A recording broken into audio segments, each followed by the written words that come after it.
reason will be used as significant. Okay, so as demand, there's a reason to why the coal power plant there. It's because the coal's there.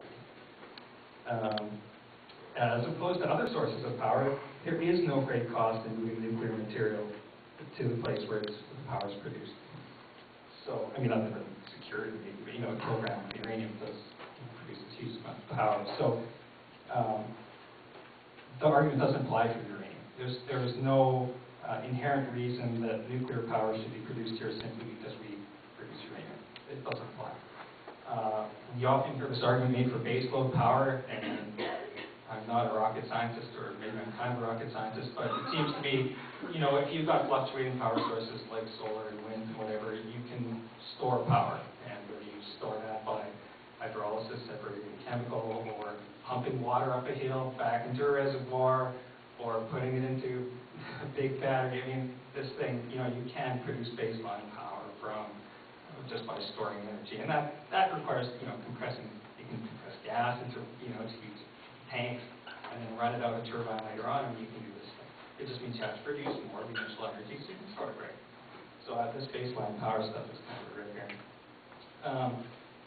You lose energy and money due to transmission losses over power lines. Okay, if you want to think about it, you want to think about, like, say you're moving water down a leaky pipe, right? We have resistance along lines, and so for this reason, if you're going to build nuclear power plants, you put them where the power is going to be used. You're not wasting much of the power going on power plants. So think southern Ontario, dense population, heavy industry.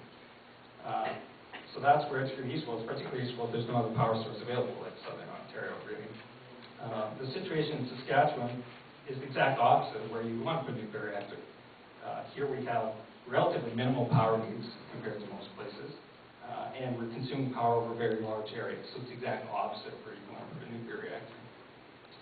While large metropolitan areas with heavy industry have greater difficulty implementing large wind farms, solar, or hydro, Saskatchewan is abundantly graced with diverse alternative energy sources which can be locally developed to meet local needs.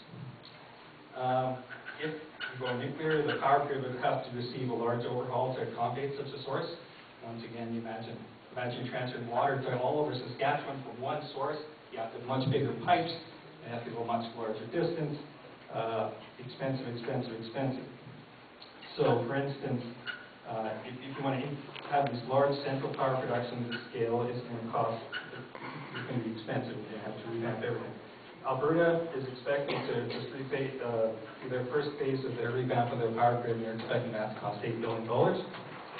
David Erickson, as the students today, interim CEO of the Alberta Electric System Operator, indicated that a key reason for the upgrade is to make it possible for private power generators to be able to sell power to locations outside Alberta. Quote, what an upgrade allows generators to do is to access larger markets so that when there's a surplus power in Alberta, it can be shipped outside of Alberta and sold elsewhere. Of course, it wouldn't have to be surplus power. They might just be wanting to get the best dollar for it. So that means you have to pay the best dollar for it, because now you're part of this larger market that a bunch of private power producers are